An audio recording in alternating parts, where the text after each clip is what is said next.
పెళ్ళైనా పండగైనా వేడుక ఏదైనా పట్టుచీరల ప్రత్యేక వేదిక వారాహి సిల్క్స్.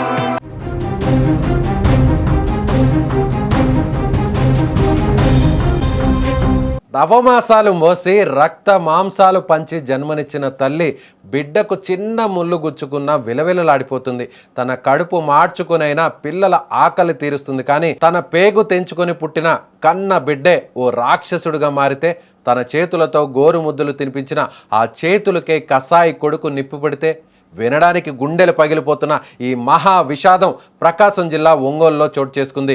నవమాసాలు మోసిన ఆ మాతృమూర్తి కన్న కొడుకు చేతిలోనే సజీవ దహనమైన ఘటన స్థానికంగా విషాదాన్ని నింపింది. ప్రకాశం జిల్లా ఒంగోలు గద్దలగుంట ప్రాంతానికి చెందిన వెంకట రమణమ్మకు ఇద్దరు కుమారులు. పెద్ద కుమారుడు కిషోర్ బాబు తనతో పాటు గద్దలగుంటలో ఉంటూ మాంసం దుకాణాన్ని నిర్వహిస్తున్నాడు. చిన్న కుమారుడు చెన్నైలో ఉద్యోగం చేస్తున్నాడు.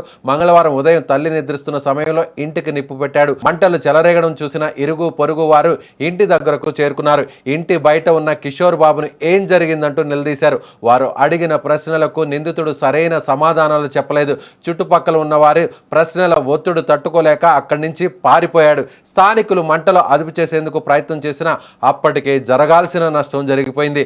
మంటల్లో వెంకట రమణమ్మ సజీవ దహనమైంది. సమాచారం అందిన వెంటనే అగ్నిమాపక అధికారులు వాహనాన్ని తీసుకొచ్చి ఘటనా స్థలానికి చేరుకున్నారు. పైపుల సహాయంతో ఎగిసిపడుతున్న మంటలను నీళ్లు కొట్టి అదుపు చేశారు. అప్పటికే ఇంట్లో మంటలు పెద్ద ఎత్తున చెలరేగడంతో వెంకట రమణమ్మ మంటల్లో కాలి బూడిదైంది. ఈ క్రమంలో రమణమ్మ పెద్ద కొడుకు కిషోర్ బాబుకు మతి స్థిమితం సరిగా ఉండదనే విషయం బయటకు వచ్చింది.